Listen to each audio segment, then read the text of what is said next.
연말이고 또 성탄을 앞두고 있지만 그런 분위기가 아닌 것 같습니다.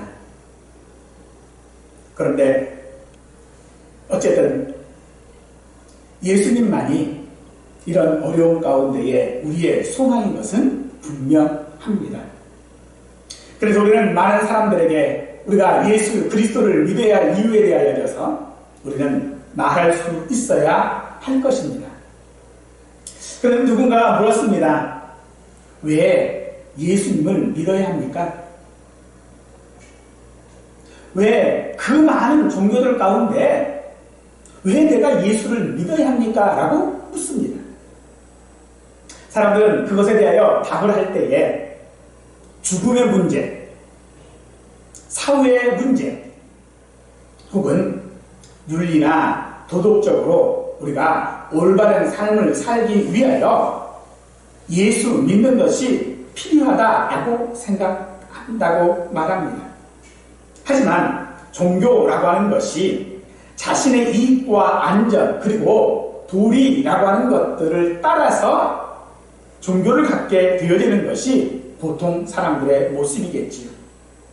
그래서 그런 많은 종교들 가운데 우리 기독교도 하나의 종교라면 그 창시자인 예수님도 결코 우리와 다르지 않을 것이라면 왜 우리가 굳이 꼭 예수님을 믿어야 하는지 오늘 이 시간을 통하여 함께 생각해 보고자 합니다.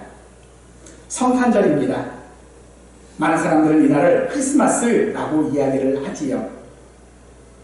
이날이 꼭 12월 25일이 아니라 할지라도 우리는 많은 사람들에게 왜 이날을 우리가 축하해야 하는지 묻고 싶어 합니다. 여러분들에게 한번 묻겠습니다. 여러분이 태어난 것을 믿으십니까? 내가 태어났는지 안 태어났는지를 믿음 여부에 따라서 달라질까요? 이것이 바로 우리가 예수님을 믿어야 할 이유입니다. 즉 우리의 존재 자체가 예수님을 믿어야 하는 이유라고 하는 것입니다. 본문은 시내산에서 풍성하게 나타났던 그 하나님의 은혜와 진리가 예수님을 통해서 완성되었다라고 하는 것을 드러내고 있습니다. 예수님은 하나님의 온전하신 자기 계시로서 그를 믿는 자들을 하나님의 자녀 되게 하셨습니다. 하나님의 온전한 자기 계시가 바로 예수님의 성육신임을 생생하게 표현하고 묘사하고 있음으로써 오직 예수님을 영접하는 자만이 하나님의 자녀라고 말하고 있는 것입니다.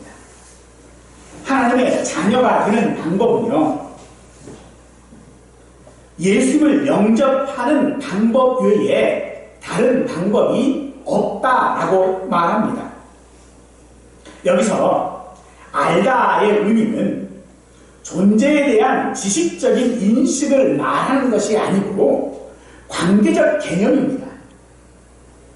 순종하지 않았다라고 하는 뜻과 같은 것입니다. 영접하다라고 하는 것도 행위를 말하는 것이 아니라 관계적인 개념을 말하는 것이지요. 예수님은 자기 자신들을 아브라함의 자손이요 하나님의 자녀라고 믿는 사람들 가운데서 태어나셨습니다. 하지만 그들은 그렇게 태어난 예수님을 거부하고 그리고 죽이기까지 했습니다. 그러므로 하나님의 자녀라고 하는 것은 혈통이나 육정이나 사람의 뜻으로 되는 것이 아니다라고 본문은 말합니다. 하나님의 자녀가 되는 것은 혈통이 유대인이라서 되는 것도 아니고 육체적인 관계로 말미암은 것도 아니고 부모의 뜻에 따라 되는 것도 아니다라고 말하고 있습니다. 하나님의 자녀가 되는 것은 오직 하나님께로부터 태어나야 하는 것입니다. 하나님으로부터 태어났다라고 하는 것은 우리 사람 편에서 그것을 믿음으로 나타내는 것입니다. 즉 예수님의 이름을 믿는 것이라는 것입니다. 이름은 예수님 존재 자체, 즉 예수님 자신을 가르치는 말입니다. 여기서도 믿다라고 하는 이 관계적인, 믿다라는 것도 관계적인 표현입니다.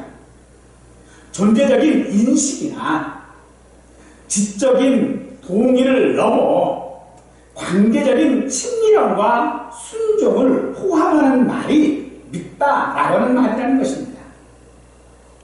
단순히 예수님이라고 하는 존재를 믿는 것에 그치는 것이 아니라 예수님과 인격적인 관계를 맺는 것이 믿는 것이고, 예수님과 인격적인 관계를 통하여져서 의지하는 것을 말하는 것이 믿는다라고 하는 말이라는 것입니다. 예수님을 믿는 자들은 하나님의 자녀가 된다라고 말하고 있습니다. 즉 하나님으로부터 태어났다라고 말하고 있는 것이지요. 여러분이 여러분의 부모님에 의해 이 땅에 태어났습니다. 그래서 여러분은 그분들의 자녀라고 말하지요. 이 사실을 내가 인식하고 동의한다라고 해서 부모가 되어지는 것이 아니라, 내가 인식하고 동의하지 않는다 할지라도 부모는 여전히 내게 부모이죠. 하지만 내가 알고 동의한다고 해서, 아니 처음서부터 내가 동의하지 않아도 부모일지라도 그 관계가 부모 자식의 관계로 발전하는 것은 사실은 아닙니다. 생물학적인 관계가 정말로 내 부모요 내 자식이 되어지는 것은 아니라는 거죠. 무엇에 의하여 그러면 부모 자식의 관계가 유지되어질 수 있습니까? 단순히 태어난 것이 아니라 관계에 있는 것이죠. 그래서 그 관계를 어떻게 우리에게 설명해주고 계시는지를 보면 9절에 참 빛 곧 세상에 와서 각 사람에게 비추는 빛이 있었다니 라고 말하죠. 즉 예수님이 빛이다 라고 하는 것입니다. 이것은 우리는 어둠이다 라고 하는 말과 같습니다. 본문에서 말하는 빛과 어둠의 기준은 바로 하나님입니다. 하나님께서 멀어지면 어둠이 되는 것이죠. 빛은 하나님의 거룩하시고 선하시고 온전하신 뜻이고, 어둠은 절대로 거기에 미치지 못하거나 반하는 악을 어둠이라고 말하는 것입니다. 중요한 사실은요, 예수님이 없는 세상은 어둠이라는 것이고, 세상에는 악을 사랑하는 어둠이 가득하다라는 것이죠. 사도 요한은 그런 우리를 자기 행위가 악함으로 빛보다 어둠을 더 사랑한다 라고 말하고 있습니다. 이 말이 무슨 말입니까? 우리는 하나님께로부터 이미 태어났습니다. 그런데 우리가 그것을 인정하지 않는다라는 것입니다. 태어났음에도 그저 어둠을 좋아해서 어둠 가운데 있어서 어둠을 자신의 부모로 생각하고 있다라고 하는 말과 같은 말입니다. 여러분 혹시 아침 여명을 보신 적이 있습니까? 그리고 저녁 노을을 보신 적이 있으십니까? 이 둘 중에 여러분은 어느 게 더 아름답다라고 생각을 하십니까? 저는 개인적으로 노을이 더 예쁜 것 같아요. 그런데 이 노을은요, 더 이쁜 이유가 뭐냐면 어두워지기 때문입니다. 여명은 똑같은 빛을 가지고 있지만 그것이 더 아름답지 못한 이유는요, 이 빛이 더 밝아지기 때문이에요.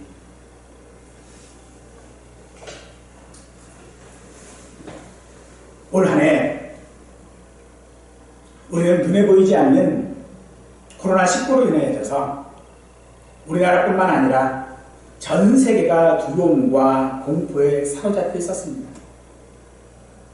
사망률이 치명적이지는 않지만 우리 사회가 가지고 있는 기본적인 질서와 경제를 마비시키고 우리의 모든 일상들까지 다 위협하고 있는 것이 사실입니다. 그래서 우리는 이것을 굉장히 무서워하죠. 하지만 이거보다 더 무서운 것이 어둠입니다. 어둠은요, 점점 더 어두워져 버리기 때문에 빛을 볼 수가 없는 거예요. 하지만 그것은 우리 눈에 보기에 아름답지. 그래서 어떤 사람들은 이 코로나19로 인한 이런 어려움과 두려움을 넘어설 수 있고 우리가 반드시 이겨낼 수 있다라고 말합니다. 그래서 거기에 소망을 두고 있죠. 어디에 소망을 두고 있어요? 백신에다가 소망을 두고 있습니다. 백신만 나오면. 하지만 결코 그것으로 우리의 두려움은 사라지지 않습니다. 그것은 거기에 소망을 두는 것은 마치 노을을 보고 그 노을의 아름다움에 빠져버리는 것과 같습니다. 마스크나 거리두기로 결코 막을 수 없습니다. 죄는 100% 사망률을 가지고 있습니다. 어둠 가운데 태어나 어둠 속에서 살다가 죽어서 영원히 어두움에서 고통받는 우리 인생이라는 것입니다. 하지만 그 인생에 참 빛이신 예수님께서 오셨습니다. 바로 예수님의 탄생은 아무런 소망이 없이 어둠 가운데 살아가는 우리에게 비추시는 빛이라는 것입니다. 바로 예수님은 빛이십니다. 우리 각 사람에게 비추는 빛이시다라고 말씀합니다. 그러므로 이 빛을 수용한다라고 하는 것은 자기 안에 어둠이 있다라고 하는 것을 인정한다라고 하는 뜻이겠고요. 그 어둠이, 내가 그 어둠을 고수하면 우리에게는 여전히 어두울 수밖에 없는 것입니다. 빛이 어둠 가운데서 갑자기 탁 들어오면요, 사람들은 어떤 반응이냐면 대부분요, 눈을 먼저 감습니다. 어두움에 적응되기 때문에 이 눈이 갑자기 빛을 딱 보면요, 감게 되버려요. 빛을 안 보려고 합니다. 그거와 우리가 마찬가지죠.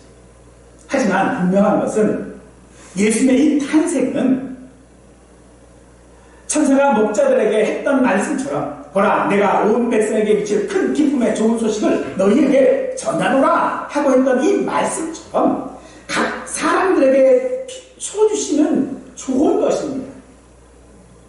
그런데 우리는 그 좋은 것을 보지 못하고 뭐하고 있어요? 눈을 감아요.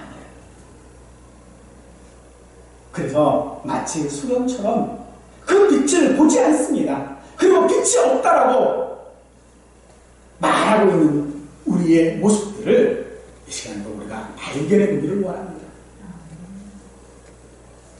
예수님께서 이 땅에 오신 것은 아직도 어두운 마음, 죄로 물든 마음을 가진 우리에게 그 빛을 비추시기 위함입니다.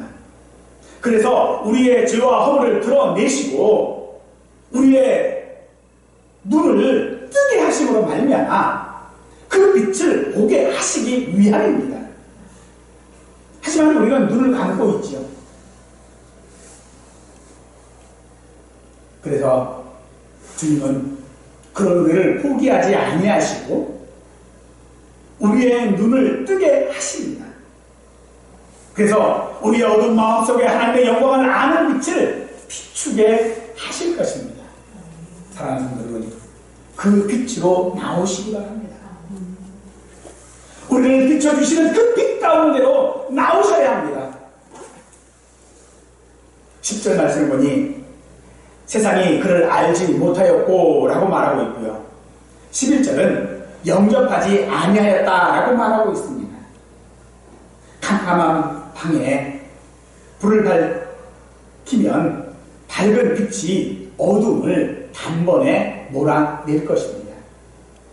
어둠은 빛을 이길 수 없습니다. 하지만 이 사람의 악하고 어두운 영혼은 참 빛이신 예수님을 알지 못하고 받아들이지 않고 오히려 그 빛을 거부하고 있는 것입니다. 본성처럼 빛이 비추면 눈을 감는 그런 본성처럼 우리는 그 빛을 거부하고 있는 것입니다. 하지만 여러분들, 우리가 활동하고 생산하고 식물들이 자라고 하려면 뭐가 필요합니까? 빛이 필요하잖아요. 그 빛이 있기에 우리가 활동할 수 있고 이 세상 가운데 살아갈 수 있는 것 아닙니까? 근데 그 세상을 누가 만드셨습니까? 하나님이 만드셨지 않습니까?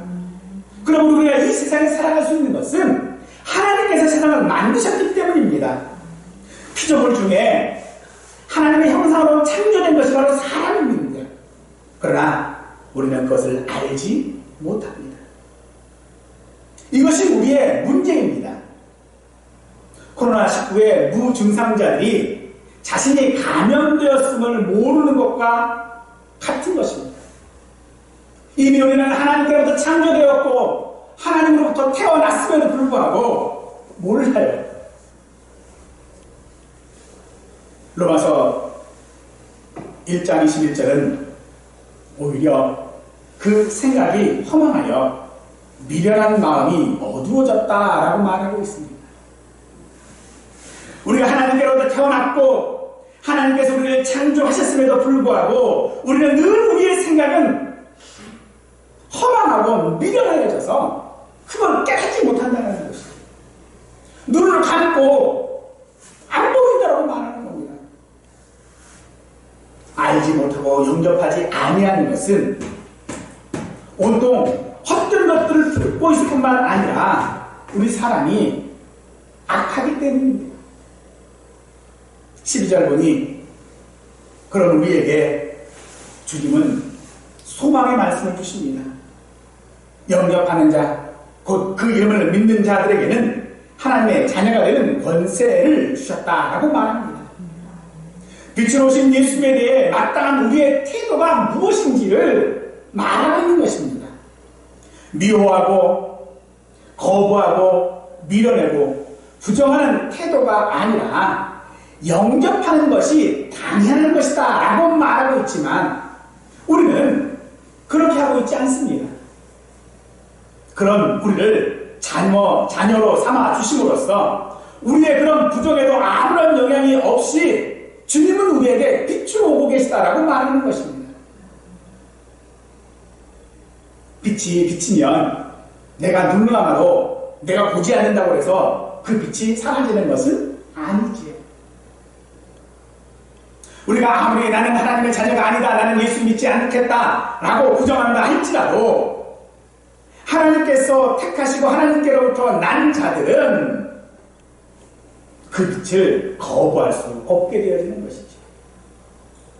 그래서 여기 영접한다라고 하는 말은 손님으로서 대접한다라고 하는 그런 의미가 아닙니다.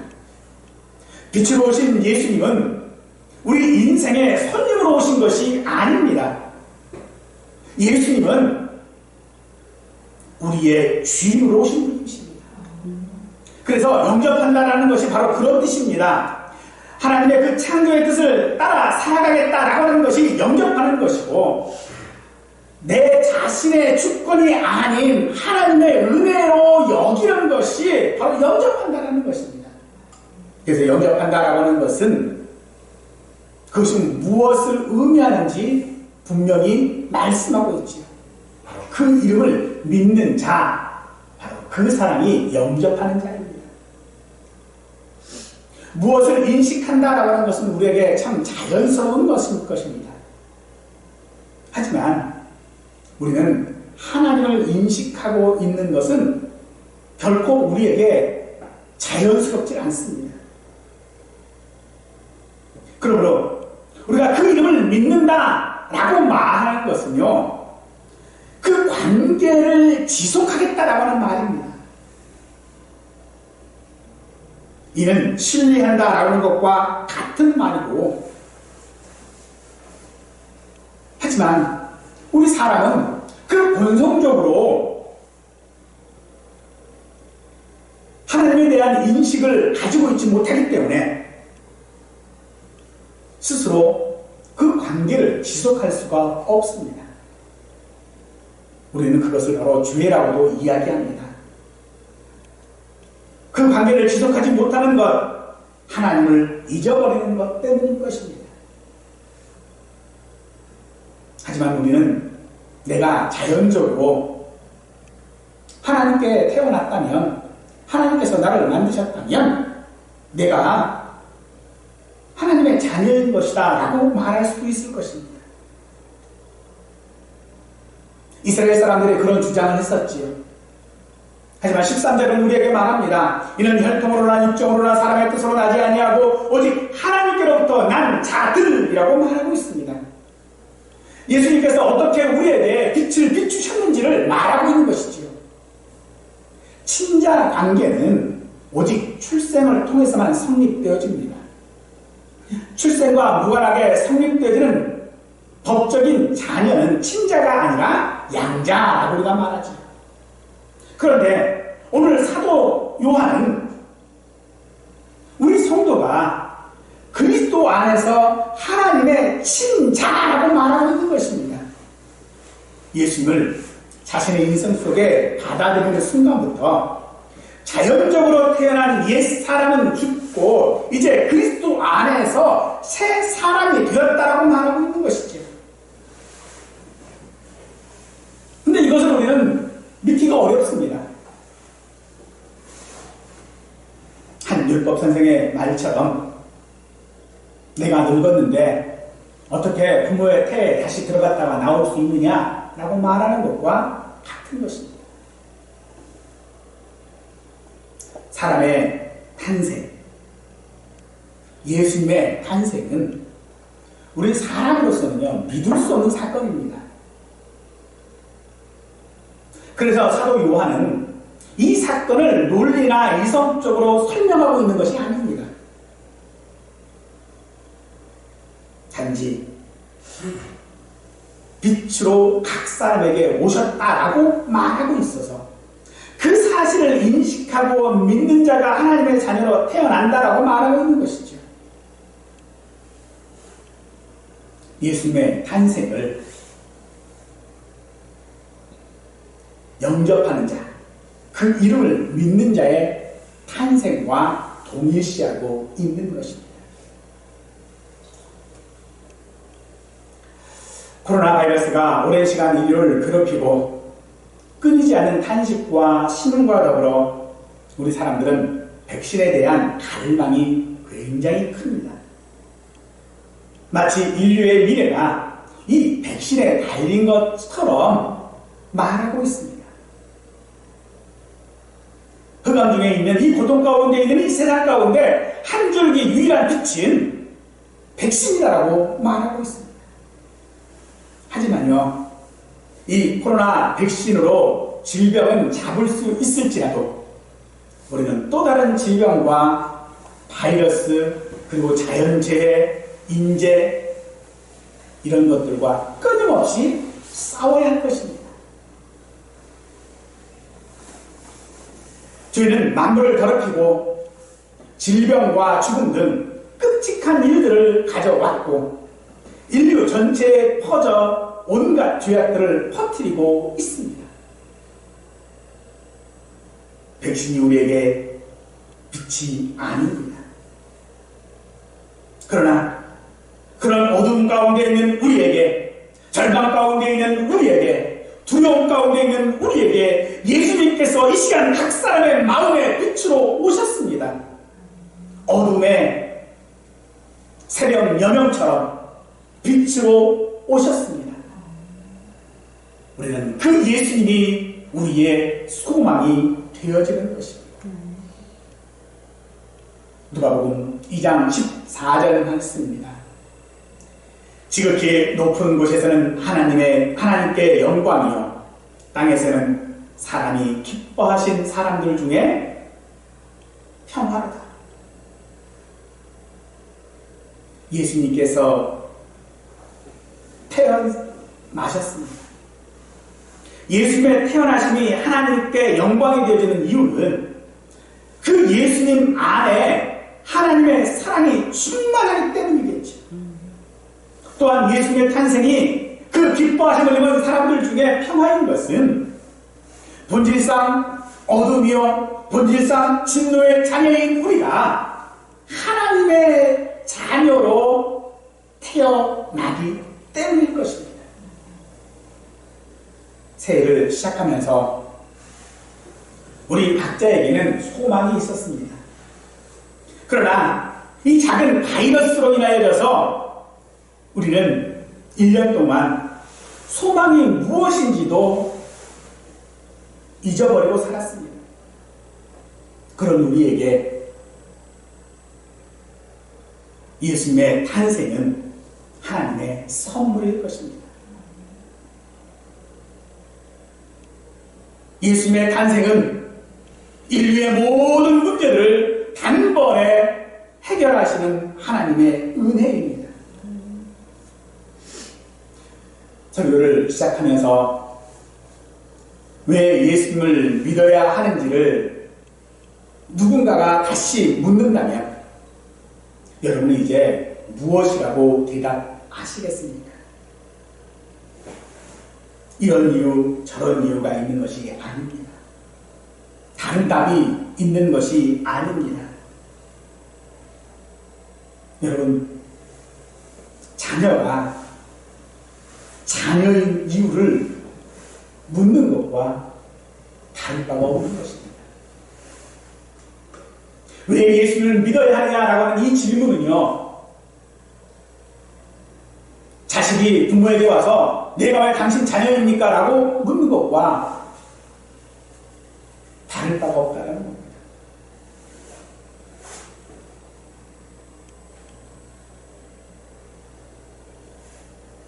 우리는 예수님을 믿어야 하는 이유, 내가 하나님께로부터 태어났기 때문입니다. 우리가 예수님을 믿어야 하는 이유, 이미 예수님께서 각 사람의 마음 가운데 빛으로 오셨기 때문입니다. 그래서 예수님의 탄생은 하나님께 영광이고 사람들에게는 평화인 것처럼 오늘 이 땅 가운데 예수 믿는 자로 살아가는 우리들에게 우리가 하나님께로부터 나로 말미암아 우리가 하나님의 자녀가 되었으니 이제 그 하나님 앞에 영접하는 자의 소망이 무엇인지를 말할 수 있는 그런 우리가 되었으면 좋겠습니다. 당신이 왜 예수를 믿습니까? 묻는 자들에게 영접하는 자의 소망이 무엇인지를 답할 수 있는 우리 모두가 되기를 간절히 축원하겠습니다.